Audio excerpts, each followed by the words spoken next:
Bismillahirrahmanirrahim. Assalamualaikum warahmatullahi wabarakatuh. Alhamdulillahirabbil alamin. Allahumma shalli ala Muhammad wa ala ali Muhammad. Amma ba'd. Ikhwani fid din rahimani wa rahimakumullah. Pada kesempatan ini kita lanjutkan pembacaan kitab Al-Wafi, yaitu Syarah Arba'in An-Nawawi, syarah hadis yang kedua, lanjutan, yaitu tentang fikih dan petunjuk-petunjuk dari hadis. Yang pertama, membaguskan pakaian dan keadaan. Anjuran untuk memakai pakaian yang bersih dan wewangian yang harum ketika hendak masuk masjid serta menghadiri pengajian. Selain itu juga mengajarkan etika dalam majelis ilmu dengan para ulama, bahwa malaikat Jibril alaihissalam datang untuk mengajarkan pada manusia dengan keadaannya dan perkataannya. Jadi di antara adab dalam memasuki masjid serta menghadiri pengajian adalah memakai pakaian yang bagus, yang bersih, dan memakai wewangian. Kemudian yang kedua, apakah Islam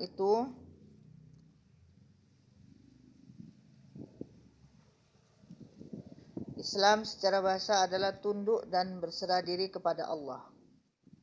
Sedangkan secara syara atau syariat terdiri dari 5 pondasi, yaitu syahadat la ilaha illallah wa anna Muhammad Rasulullah, mendirikan salat pada waktunya, memenuhi rukun dan syarat,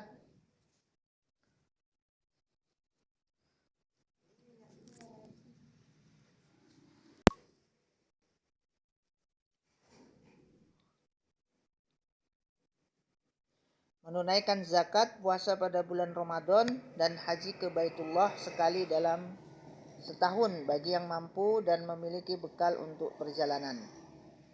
Memiliki kendaraan atau biaya perjalanan, serta nafkah untuk keluarga dan anak-anak.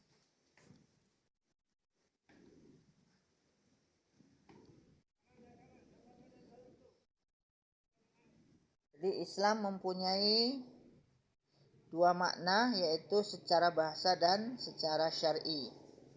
Secara bahasa, Islam itu artinya adalah tunduk dan berserah diri kepada Allah SWT.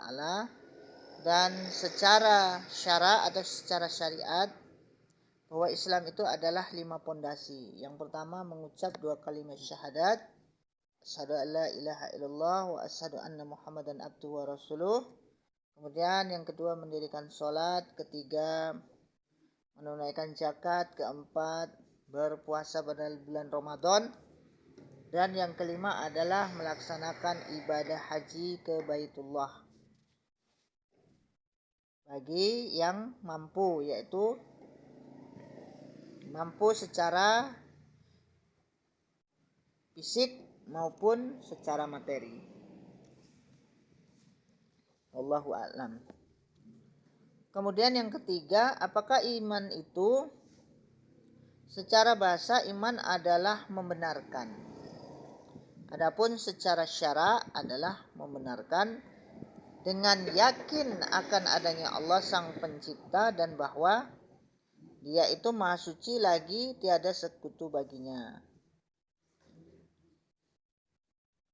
Meyakini adanya ciptaan Allah, yaitu para malaikat yang mereka adalah hamba-hamba Allah yang mulia. Mereka tidak pernah mengingkari perintah Allah dan melaksanakan apa yang dititahkan pada mereka. Allah menciptakan para malaikat dari cahaya. Mereka tidak makan, tidak disifati sebagai pria atau wanita,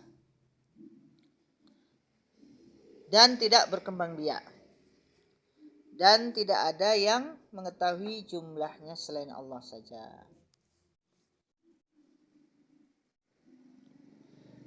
Kemudian meyakini adanya kitab-kitab samawi yang diturunkan dari sisi Allah, dan itu merupakan syariat Allah sebelum ada campur tangan manusia dengan melakukan perubahan dan penggantian.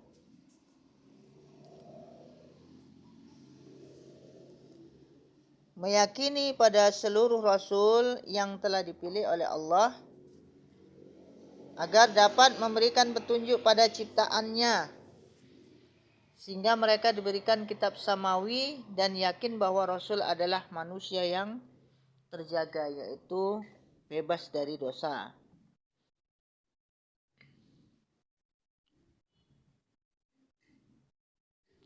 Meyakini adanya hari akhir di mana Allah akan membangkitkan seluruh manusia dari tempat kubur serta menghisab dan membalas amalan mereka.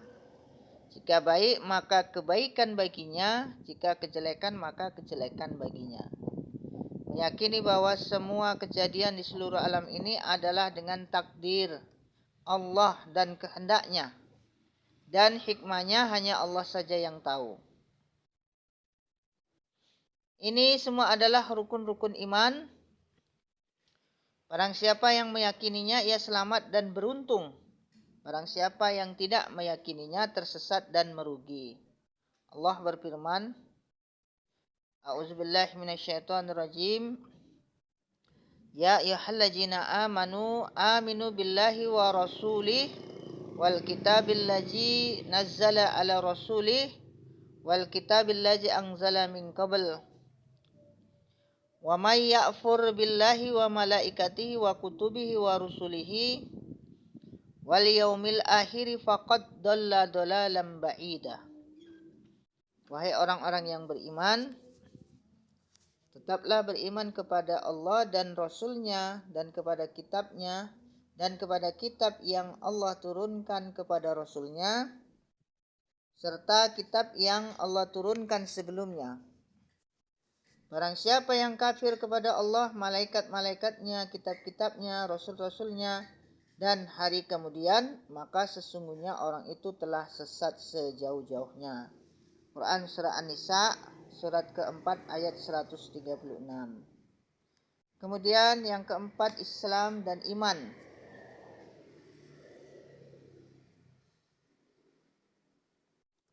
Berdasarkan penjelasan di atas, kita mengetahui bahwa Islam dan iman adalah dua hakikat yang saling menjelaskan satu sama lain, baik itu secara bahasa maupun syarak.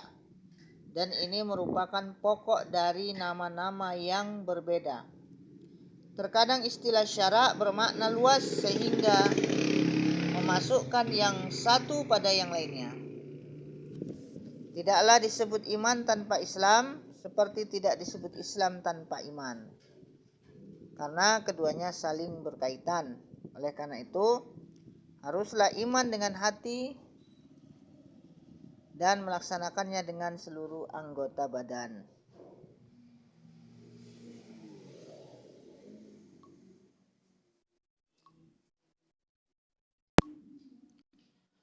Kemudian yang kelima, apakah ihsan itu? Ihsan adalah ikhlas dan sungguh-sungguh, yaitu ikhlas melaksanakan ibadah karena Allah saja, dan melakukannya dengan sungguh-sungguh seolah-olah Anda melihatnya ketika melakukan ibadah tersebut. Maka jika tidak bisa seperti itu, ingatlah bahwa Allah melihat semua perbuatan Anda, baik itu yang kecil maupun yang besar. Kemudian yang keenam, hari kiamat dan tanda-tandanya. Rasulullah SAW mengetahui waktu kiamat karena Allah telah menghususkan bahwa untuk mengetahuinya dan tidak memberitahukan kepada seorang pun dari hambanya, baik itu dari kalangan malaikat maupun rasul. Oleh karena itu, Nabi SAW bersabda kepada Jibril yang ditanya tidak lebih tahu dari yang bertanya. Akan tetapi, beliau menjawabnya dari sebagian tanda-tanda kiamat yang terdahulu dan menyebutkan keadaan yang menunjukkan dekatnya hari kiamat. Yang pertama yaitu masa kehancuran, degradasi moral, banyak anak yang durhaka pada orang tua dan perlawanan mereka pada orang tua, di mana anak-anak menganggap orang tuanya seperti hamba sahayanya. Kemudian yang kedua, perkara-perkara serba terbalik dan tidak teratur, sehingga manusia kalangan bawah menjadi raja dan pemimpin, menyerahkan perkara pada bukan ahlinya. Terkumpulnya harta pada manusia, banyak terjadi tindakan poya-poya dan berlebihan. Manusia saling membanggakan dengan bangunan, banyaknya perhiasan dan perlengkapan rumah, merasa diri lebih tinggi dari orang lain, memanfaatkan orang-orang fakir yang lemah, yang hidup dari pemberian orang lain, baik dari kalangan badui, para penggembala, dan semisal mereka. Kemudian yang ketujuh, bertanya tentang ilmu. Seorang muslim hanya bertanya tentang hal yang mendatangkan kebaikan, baik itu di dunia maupun akhiratnya, dan tidak bertanya tentang hal yang tidak mendatangkan manfaat baginya. Sebagaimana orang yang mendatangi majelis ilmu dan merasa bahwa orang lain yang hadir hendak bertanya tentang sesuatu, namun tidak ada seorang pun yang berani menanyakannya. Seyogianya ia menanyakan hal itu walaupun ia sudah mengetahui jawabannya, agar para hadirin mendapatkan manfaat dari jawaban tersebut. Barang siapa yang ditanya tentang sesuatu yang tidak diketahuinya, maka ia harus menjawab, saya tidak tahu. Karena itu merupakan tanda dari kehati-hatian, ketakwaan, dan ilmunya yang benar. Jadi apabila seseorang ditanya tentang suatu perkara, kemudian dia tidak tahu, maka dia harus wajib menjawab, saya tidak tahu. Tidak boleh karena gengsinya lantas dia menjawab sesuai dengan akalnya, tanpa ilmu atau tanpa dalil. Karena itu merupakan tanda-tanda dari kehati-hatian, agar tidak menyesatkan orang lain. Kemudian yang kedelapan, metode pendidikan. Di antara metode pendidikan adalah dengan tanya jawab. Ini merupakan metode pendidikan yang berhasil, baik pada masa dahulu maupun sekarang. Di dalam banyak hadis disebutkan bahwa Nabi SAW sering mengulang-ulang metode ini dalam pengajaran kepada para sahabat. Sebab metode ini bisa menarik perhatian para pendengar dan mempersiapkan pikiran mereka untuk menerima jawaban yang benar. Demikian, mudah-mudahan bermanfaat. Wallahu taala a'lam.